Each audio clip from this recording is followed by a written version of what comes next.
اہل تقوی کی صورت بنا لیجئے، اہل تقوی کی صورت بنا لیجئے، نور سنت سے چہرہ سجا لیجئے، نور سنت سے چہرہ سجا لیجئے، اہل تقوی کی صورت بنا لیجئے۔ بسم اللہ الرحمن الرحیم، الحمد للہ رب العالمین والعاقبۃ للمتقین والصلاة والسلام علی سید الانبیاء والمرسلین وعلی آلہ واصحابہ اجمعین، اما بعد فاعوذ باللہ من الشیطان الرجیم، بسم اللہ الرحمن الرحیم، الحمد للہ رب العالمین الرحمن الرحیم مالک یوم الدین، ایاک نعبد و ایاک نستعین، اہدنا الصراط المستقیم، صراط الذین انعمت علیہم غیر المغضوب علیہم ولا الضالین، آمین۔ محترم دوستو، بزرگو، اللہ جل جلالہ عم نوالہ کے کلام پاک کی پہلی سورت سورۃ الفاتحہ کی ابتدائی 3 آیتوں میں دین اسلام کے جن 3 بنیادی عقیدوں کی طرف رہنمائی کی گئی ہے، ان میں سے تیسرا عقیدہ ہے معاد، آخرت۔ معاد یعنی پیچھے آنا، واپسی، ریورس آنا، اور آخرت یعنی بعد میں آنے والی زندگی۔ یہ دنیا جس کو اللہ جل شانہ نے پیدا کر کے اس کا نظام چلایا ہے، یہ دنیا یوں ہی ہمیشہ چلتی نہیں رہے گی، بلکہ اس دنیا کا ایک آخری دن ہے۔ جیسے دنیا کے ہر انسان کی زندگی کا ایک آخری دن ہے، جس دن انسان ختم ہو جاتا ہے، ایسے ہی اس پوری کائنات کی زندگی کا بھی ایک آخری دن ہے۔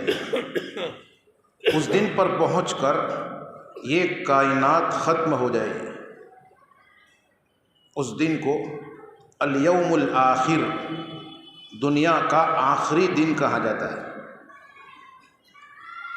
وہ دن بہت طویل اور لمبا ہوگا، اور اس دن میں مختلف موقعوں پر بہت سے بھینکر واقعات پیش آئیں گے۔ اس دن کی شروعات اس طرح ہوگی کہ سب سے پہلے اس دن اللہ کی طرف سے مقرر کیے ہوئے فرشتے حضرت اسرافیل علیہ السلام اللہ کے حکم سے ایک سور میں، ایک نرسنگے میں پھونک ماریں گے، جس کو نفخہ اولا یعنی پہلی مرتبہ کی پھونک کہا جاتا ہے۔ اس نفخہ اولا سے دنیا میں جتنے حیوانات ہیں، جاندار ہیں وغیرہ وغیرہ، یہ سب ختم ہو جائیں گے۔ اس کے بعد پھر ایک لمبا عرصہ اور لمبا وقفہ خاموشی کا اور سناٹے کا رہے گا۔ اس کے بعد جب اللہ کا حکم ہوگا تو ایک بارش برسے گی۔ جس طرح دنیا میں بارش برسنے سے زمین سے گھاس اگ آتی ہے، ایسے ہی اس بارش کی وجہ سے زمین سے دنیا کے تمام انسانوں اور جانداروں کے جسم اگ نکلیں گے، نکل آئیں گے، نئے بدن نکلیں گے، اور اسی مٹی سے نکلیں گے جس مٹی سے پہلی مرتبہ ان بدنوں کو پیدا کیا گیا تھا۔ قرآن مجید میں اللہ تعالیٰ نے فرمایا منہا خلقناکم وفیہا نعیدکم ومنہا نخرجکم تارۃ اخری، کہ اسی مٹی سے ہم نے تم کو پیدا کیا اور اسی مٹی میں ہم تمہیں واپس بھیجیں گے، ومنہا نخرجکم تارۃ اخری، اور اسی مٹی سے ہم تمہیں دوسری مرتبہ پھر نکالیں گے۔ تو اس مٹی سے اس بارش کے برسنے کے بعد تمام انسان دوبارہ نکلیں گے، ایک ساتھ نکلیں گے اسی مٹی سے، اور پھر اللہ کے حکم سے حضرت اسرافیل علیہ السلام اس نرسنگے میں اور سور میں دوسری مرتبہ پھونک ماریں گے۔ اس پھونک کو، اس موقع کو نفخہ ثانیہ یعنی دوسری مرتبہ کی پھونک کہا جاتا ہے۔ اس پھونک سے عالم برزخ میں انسانوں کی، جانداروں کی جو روحیں ہیں وہ ساری روحیں واپس آئے گی، ریورس ہوگی، لوٹے گی ان جسموں کی طرف جن جسموں سے نکل کر گئی تھی،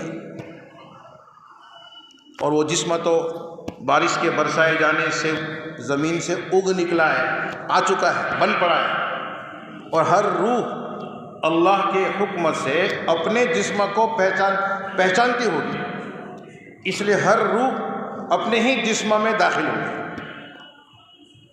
اس طرح انسان کو یہ دوسری زندگی ملے گی، یہ انسان کو دوبارہ پیدا کیا گیا، یہ نشأت ثانیہ، دوسری مرتبہ کی پیدائش ہوئی، دوسری مرتبہ کی بناوٹ ہوئی۔ اب اس بناوٹ اور دوسری مرتبہ کی پیدائش اور زندگی کے بعد اب اللہ تعالیٰ جہاں بھی حشر کا نظام قائم فرمائیں گے، وہاں سارے انسان، مکلف مخلوقات ادھر کو چل پڑے گی، اور وہاں اللہ تعالیٰ جو ہے تمام سے حساب کتاب لیں گے، اعمال کی، اچھے اعمال کی، برے اعمال کی جزا اور سزا کا فیصلہ اللہ تعالیٰ سنائیں گے۔ وہ دن بھر یہ معاملہ رہے گا۔ پھر اس کے بعد یہ جو جزا اور سزا کا فیصلہ سنانا ہے اور اس کا جو نظام ہے، یہ سب اسی زمین پر، اسی دنیا میں ہوگا، اور اسی دنیا کے اسی آخری دن میں ہوگا، جو آخری دن بہت طویل ہوگا۔ قرآن کی تصریح کے مطابق 50,000 سنہ، 50,000 سال کے برابر یہ لمبا دن ہوگا۔ جب حساب کتاب کا معاملہ پورا ہو جائے گا، جزا اور سزا کا فیصلہ ہو جائے گا، تو پھر اس کے بعد جزا ملنے کی جگہ اور سزا ملنے کی جگہ ان مکلف مخلوقات کو پہنچانا ہے، جس کے لیے اللہ نے ایک نئی دنیا قائم کی ہے۔ جزا اور اچھا بدلہ ملنے کی دنیا جنت ہے، اور سزا اور برا بدلہ ملنے کی دنیا جہنم ہے۔ تو یہ جو دنیا ہے، پہلی دنیا ہے، اور جو دوسری دنیا ہے، ان دونوں دنیا، دار العمل اور دار الجزا، عمل کا گھر اور بدلے کا گھر، ان دونوں دنیاؤں کے درمیان ایک پل رکھا جائے گا، ایک پل قائم کیا جائے گا، جس پل کو پل صراط کہا جاتا ہے۔ اس پل پر سے تمام مکلف مخلوقات کو گزارا جائے گا۔ اب جو اچھے فیصلے والی مخلوق ہے اور انسان ہے، وہ تو اس پل سے پار ہو کر جنت تک پہنچ جائیں گے، دار الجزا میں، جنت میں پہنچ جائیں گے، اور جو برے اعمال والے ہیں اور جن کے لیے برائی کا اور سزا کا فیصلہ کیا گیا ہے، وہ اس پل کو پار نہیں کر سکیں گے، بلکہ پل سے کٹ کر نیچے جہنم میں گر جائیں گے۔ یہ نئی دنیا ہے، نئی زندگی ہے۔ جب یہ جزا اور سزا کا فیصلہ ہو گیا اور اس کے بعد جنتی جنت میں، جہنمی جہنم میں چلے گئے، یہ جو دنیا ہے، اس دنیا کا معاملہ ختم. جو رہی صحیح اس کی جو بھی حصہ اس کا باقی ہوگا، اس باقی حصے کو بھی اللہ تعالیٰ ختم کر دیں گے. اور وہ جو دنیا ہے، جو نئی دنیا ہے، وہ قائمی اور پرمیننٹ دنیا ہے. وہ دنیا ہمیشہ چلتی رہے گی، ابد تک باقی رہے گی، کبھی بھی اس دنیا کو ختم ہونا نہیں ہے. وہ جو نئی دنیا ہے وہ پہلی دنیا کے بعد آنے والی ہے، اور پہلی دنیا کے بعد کی وہ زندگی ہے، اس لیے اس کو آخرت کہتے ہیں. آخرت یعنی بعد میں آنے والی چیز. اور اس کو معاد کہتے ہیں کیونکہ معاد کا معنی جیسا میں نے کہا واپس آنا. اور اس موقع سے تمام کی تمام روحیں اپنے جسموں میں واپس آتی ہے، ان کی واپسی ہوتی ہے، ان کو دوبارہ زندگی ملتی ہے، اس لیے اس کو معاد بھی کہتے ہیں. تو بہرحال یہ ہے ضروری تفصیل یہ اس عقیدے کی جس کو عقیدہ آخرت کہا جاتا ہے، جو اسلام کے بنیادی عقیدوں میں سے ایک عقیدہ ہے. اللہ تعالیٰ نے اس سورہ شریفہ کی 30ویں آیت مالک یوم الدین میں اسی عقیدہ آخرت کی طرف رہبری فرمائی ہے، کیونکہ اس عقیدے کا تعلق جس دن سے ہے، جو قیامت کا دن بھی کہلاتا ہے. اس دن قیامت کے تعلق سے بڑے بڑے واقعات پیش آئیں گے. اس دن کا جو اصل امور ہے، اصل امر ہے، اصل کام ہے، وہ یہی جزا ہے. یعنی اچھے برے اعمال کی سزا یا جزا کا فیصلہ سنانا اور اس کو طے کرنا، وہ اصل یہ ہے. اس لیے اس کو یوم الدین یعنی بدلے کا دن کہا جاتا ہے. اس صورت میں اللہ تعالیٰ نے مالک یوم الدین کہہ کر عقیدہ آخرت کے تعلق سے اس زمانے میں، بعد کے زمانے میں جتنے بھی غلط خیالات اور گمراہ عقیدے پائے جاتے ہیں، ان تمام خیالات کو رد کر دیا. اس زمانے میں ایک خیال کافروں کا یہ تھا کہ یہ دنیا کی زندگی بس یہی زندگی ہے، یہ دنیا برسوں سے چل رہی ہے، برسوں تک چلے گی اور کبھی اسے ختم نہیں ہونا. لوگ دنیا میں آتے ہیں، پلتے ہیں، بڑھتے ہیں، کھاتے پیتے ہیں، جوان بوڑھے ہوتے ہیں، مر جاتے ہیں، بس یہی سسٹم دنیا کا ہے. اسی طرح لوگ آتے جاتے رہیں گے اور کبھی یہ دنیا ختم نہیں ہونی ہے. ایک خیال ان کا یہ تھا. قرآن نے فرمایا قالوا ان هي الا حیاتنا الدنیا نموت ونحیا وما یہلکنا الا الدہر. کافر کہتے ہیں کہ بس دنیا کی زندگی ہی سب کچھ ہے اور کچھ نہیں، اس میں ہم پیدا ہوتے ہیں، مرتے ہیں اور زمانے کی گردش سے ہم بالکل ختم ہو جائیں گے اور بس. اللہ تعالیٰ نے مالک یوم الدین کہہ کر اس کو بھی رد کر دیا کہ دنیا کی زندگی ہمیشہ ہے اور دنیا ہمیشہ ہے. یہ بات غلط ہے. جب انسان کا حال یہ ہے کہ وہ پہلے نہیں تھا، پھر پیدا ہوا اور پھر مر جاتا ہے، تو دنیا بھی پہلے نہیں تھی، وہ بعد میں پیدا ہوئی، وہ حادث ہے، وہ نوپید ہے، بعد کی پیدا شدہ ہے. تو یہ دنیا بھی ایک دن آئے گا کہ ختم ہو جائے گی. جب دنیا کا انسان ختم ہوتا ہے، یہ دنیا کی زندگی کا ایک فرد ہے، تو فرد کا ختم ہو جانا گویا کہ مجموعے کا ختم ہو جانا ہے. جو حکم ایک جزئی کا اور ایک فرد کا ہوتا ہے، وہی حکم اس کے مجموعے کا اور اس کی کلی کا ہوتا ہے. تو انسان پیدا ہو کر جیتا ہے اور ختم ہوتا ہے، ایسے دنیا بھی بننے کے بعد ایک دن ختم ہو جائے گی، وہ ہمیشہ نہیں رہے. دوسرا خیال ان کا یہ تھا کہ انسان مر تو جائے گا، پھر اس کو دوبارہ پیدا نہیں ہونا. جب مر گیا، مٹی میں مل گیا، گل سڑ گیا یا جل کر راکھ ہو گیا، اب وہ دوبارہ پیدا بھی نہیں ہوگا اور حساب کتاب کا کوئی معاملہ ہی نہیں ہے. جو کچھ بھی ہے وہ یہیں پر نمٹ جائے گا. اِنَّا لَمَبْعُوثُونَ، تعجب کے طور پر کہتے تھے کہ بابا مر گئے، دادا مر گئے، ساری فیملی ختم ہو گئی، اب دوبارہ پیدا ہو، یہ تو ناممکن ہے. ایسا کہاں کرتے تھے. اللہ تعالیٰ نے ان کو سمجھایا اور کہہ دیا کہ تمہاری یہ سوچ بھی غلط ہے.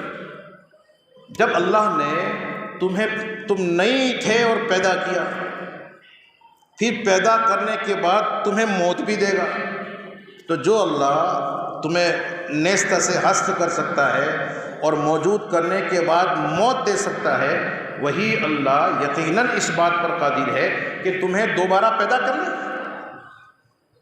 ظاہر بات ہے کہ اللہ نے انسان کو جو بنایا ہے تو وہ انسان پہلے بالکل نہیں تھا، یعنی اس کا نمونہ بھی نہیں تھا، اس کا سیمپل بھی نہیں تھا، کچھ بھی نہیں تھا۔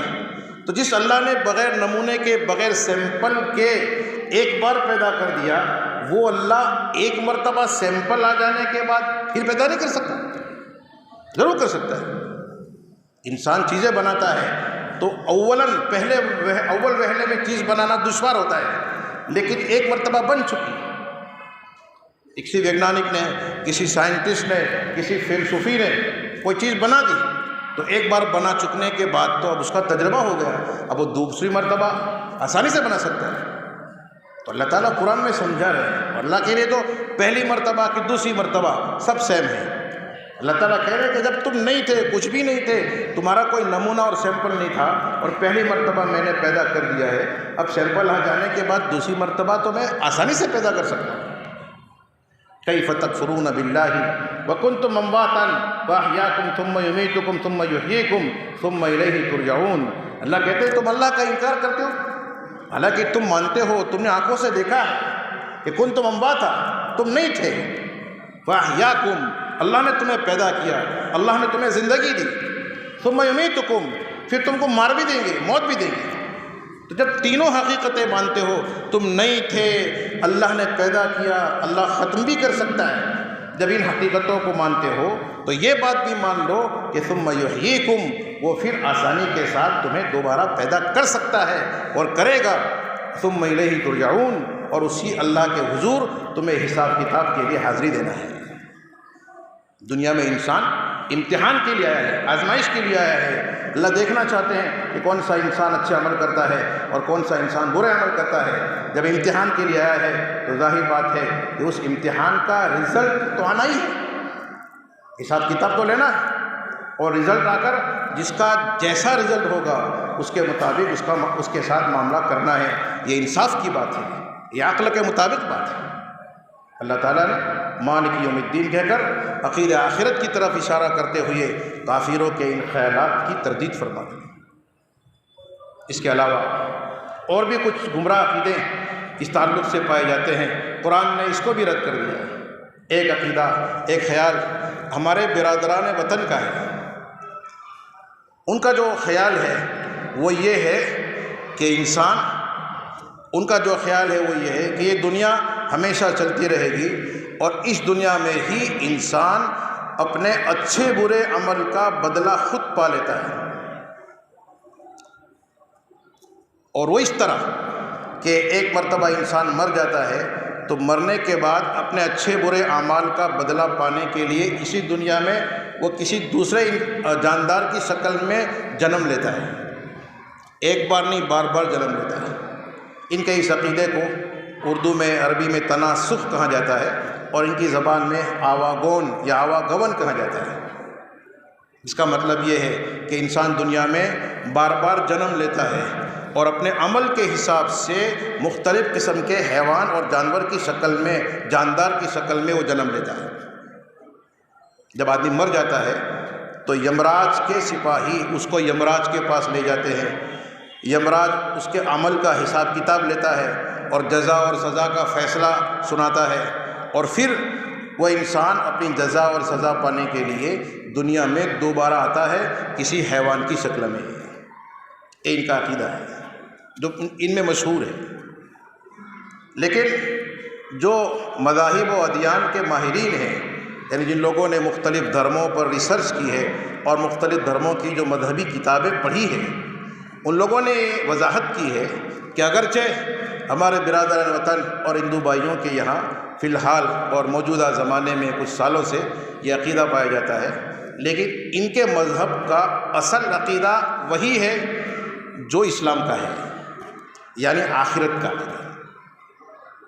ان کی جو مذہبی کتابیں ہیں، وید ہیں، قرآن ہیں، وغیرہ وغیرہ، ان کتابوں میں آخرت اور اس سے تعلق رکھنے والی بہت سی چیزوں کا تذکرہ ملتا ہے، حتیٰ کہ جنت کی کچھ نعمتوں کا تذکرہ، جہنم کی کچھ سزاؤں کا تذکرہ بھی ان کی کتابوں میں موجود ہے۔ اور ان کے جو مذہبی کہانیاں ہیں، مذہبی ڈرامے ہیں، اس میں بھی آخرت اور اس کے تعلق سے بہت ساری چیزوں کا ذکر آتا ہے، جیسے پنرجنم، اس کا ذکر آتا ہے۔ پنرجنم کا مطلب دوسری مرتبہ پیدا ہونا، اس کو ہم نشأت ثانیہ کہتے ہیں۔ سورگ یعنی جنت، نرک یعنی جہنم، پرلوک یعنی دوسری دنیا آخرت، پونیہ لوک یعنی دارالجزا، اچھے بدلے کی جگہ یعنی جنت۔ اس قسم کے بہت سارے الفاظ و کلمات موقع موقع سے ان کی زبان پر بھی آتے ہیں اور ان کی مذہبی کہانیوں میں، ڈراموں میں بھی آتے ہیں۔ اس کے علاوہ ان کی اصل مذہبی کتابوں میں بھی اس کا تذکرہ ملتا ہے۔ اس لیے اس سلسلے کے ماہرین نے کہا ہے کہ ان کا مذہبی اصل عقیدہ یہ ہے، لیکن چونکہ یہ سماج اور یہ قوم یہ اپنے مذہبی کتابوں سے کٹ چکی ہے، وید سے کٹ چکی ہے، قرآن سے کٹ چکی ہے اور اس سے بہت دور ہو چکی ہے، اور اس کا ساتھ جو تعلق تھا وہ تعلق بہت پرانا ہو گیا، بہت زمانہ گزر گیا۔ اس لیے اب کچھ خیالات کا اور کچھ تقریبات کا مجموعہ دین اور ان کا دھرم بن گیا، اور یہ عقیدہ آخرت تھا، وہ عقیدہ آخرت ان میں مسخ ہو چکا، تبدیل ہو چکا، اور اسی عقیدہ آخرت نے یہ آواگون اور تناسخ کے عقیدے کی شکل اختیار کر لی، اور ان کی مانیتا یہ بن گئی کہ انسان اسی دنیا میں اپنے اچھے برے کرموں کی جزا یا سزا بھگتنے کے لیے کسی اور جاندار اور حیوان کی شکل میں آتا ہے اور اپنی سزا پاتا ہے۔ اللہ تعالیٰ نے مالک یوم الدین کہہ کر اس قسم کے گمراہی والے خیالات کی بھی تردید فرما دی اور کہہ دیا کہ انسان کو اپنے اعمال کی جزا و سزا پانے کے لیے اس دنیا میں آنا نہیں ہے۔ اللہ پاک نے جزا و سزا کے لیے ایک اسپیشل اور مستقل دنیا بنائی ہے، نئی دنیا بنائی ہے، دارالجزا۔ اس دارالجزا میں انسان کو پہنچنا ہے اور وہاں پہنچ کر اپنے اعمال کا اچھا اور یا برا بدلہ قائمی طور پر اور پرمیننٹلی آدمی کو پانا ہے، اور اچھے اور برے اعمال کا جو فیصلہ ہے وہ فیصلہ بھی جو ہے وہی رب ذوالجلال کریں گے، جس رب ذوالجلال نے اس دنیا کو، انسان کو پیدا کیا، جو رب ذوالجلال اس کائنات کا رب ہے، رب العالمین ہے، وہی اس دن کا مالک اور مختار کل ہے۔ ساری اتھارٹی اور ساری عدالت اسی کے ہاتھ میں ہے، مالک یوم الدین۔ عیسائیوں کے یہاں ایک بات یہ پائی جاتی ہے کہ وہ لوگ یوں کہتے ہیں، قیامت کو، آخرت کو تو مانتے ہیں، لیکن ان کا ایک خیال، گمراہی والا خیال یہ ہے کہ قیامت کے دن عدالت، کورٹ اور فیصلہ یہ اللہ کے ہاتھ میں نہیں ہوگا، بلکہ اللہ کے بیٹے، ان کے خیال میں جو اللہ کے بیٹے ہیں حضرت عیسیٰ علیہ السلام، یسوع، تو ان کے ہاتھ میں یہ فیصلہ ہوگا، عدالت ہوگی۔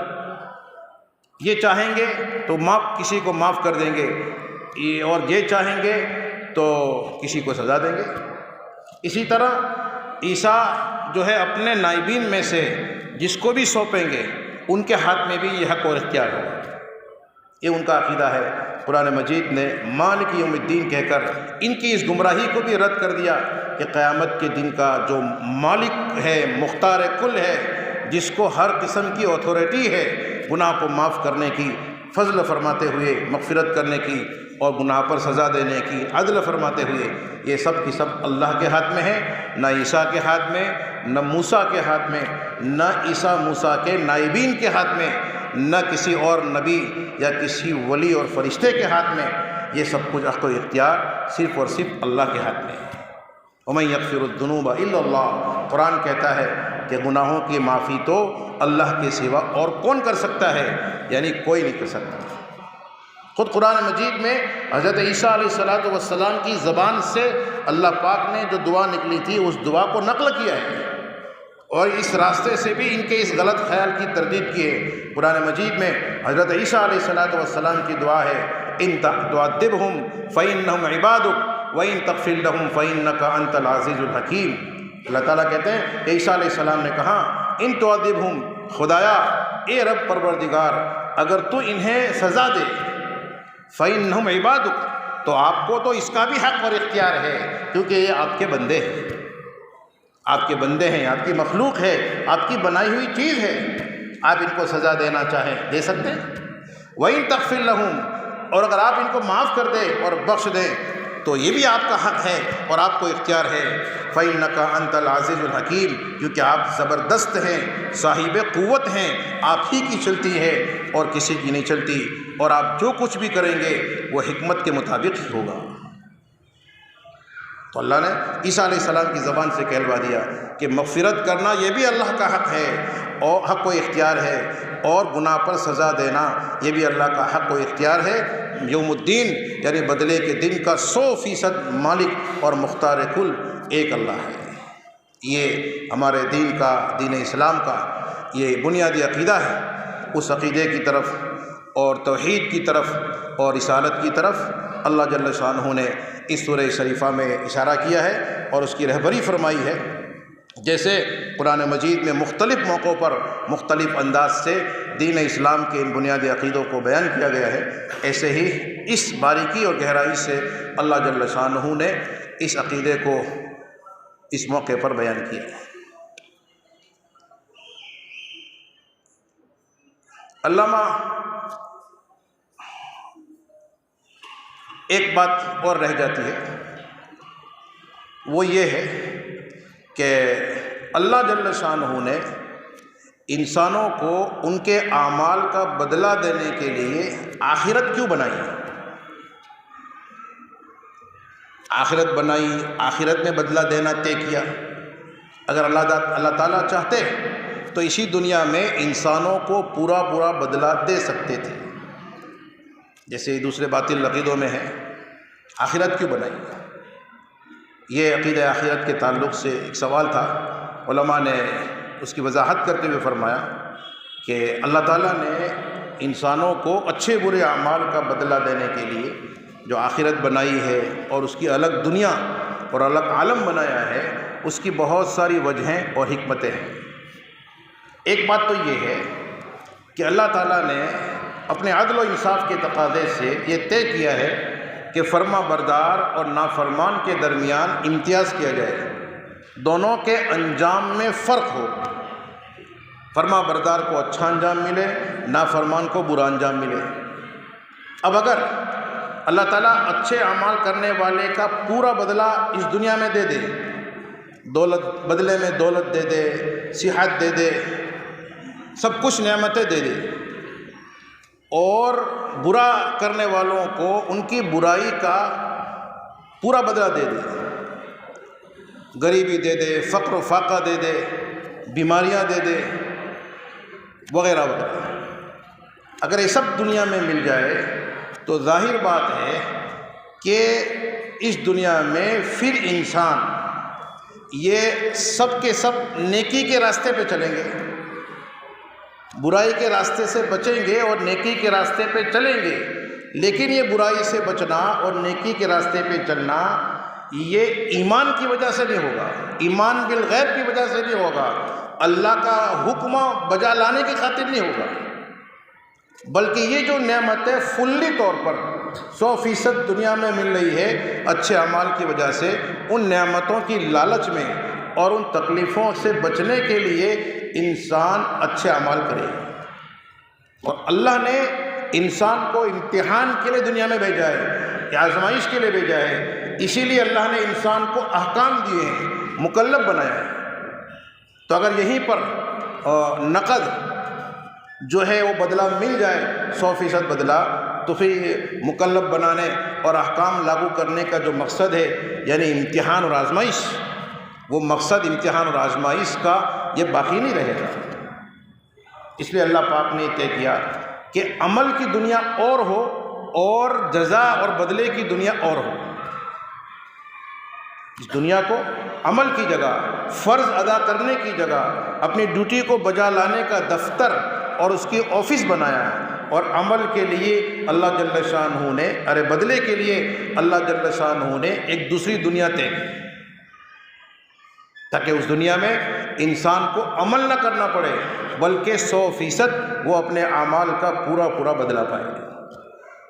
ایک وجہ علماء نے یہ لکھی. دوسری وجہ یہ لکھی ہے کہ مزدوری اور محنتانہ یہ عمل پورا ہونے کے بعد ملتا ہے، درمیان میں چالو عمل میں نہیں. اور انسان کے لیے عمل کا وقت یہ آخری دن تک ہے.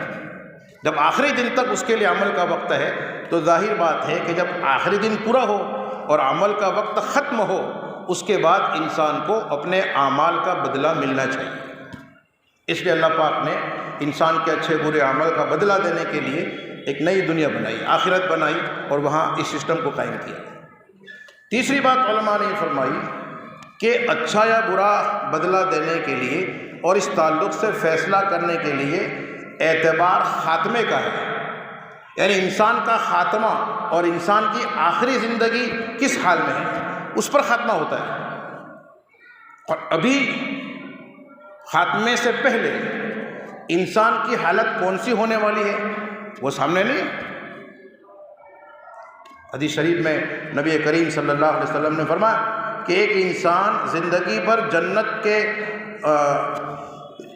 جنت والے اعمال کرتا رہتا ہے، یہاں تک کہ جنت سے ایک ہاتھ قریب رہ جاتا ہے، اور اچانک اس کی بدبختی غالب آ جاتی ہے، وہ اپنے ایمان کو کھو بیٹھتا ہے، کفر والے اعمال کرنے لگتا ہے اور کافر ہو کر مرتا ہے. تو جب اعتبار خاتمے کا ہے اور ابھی تو وہ چاہے اچھے عمل کرتا ہے لیکن اس کا خاتمہ جہنم والے اعمال پر ہونے والا ہے، تو ابھی سے اس عمل کا بدلہ کیسے دیا جا سکتا ہے؟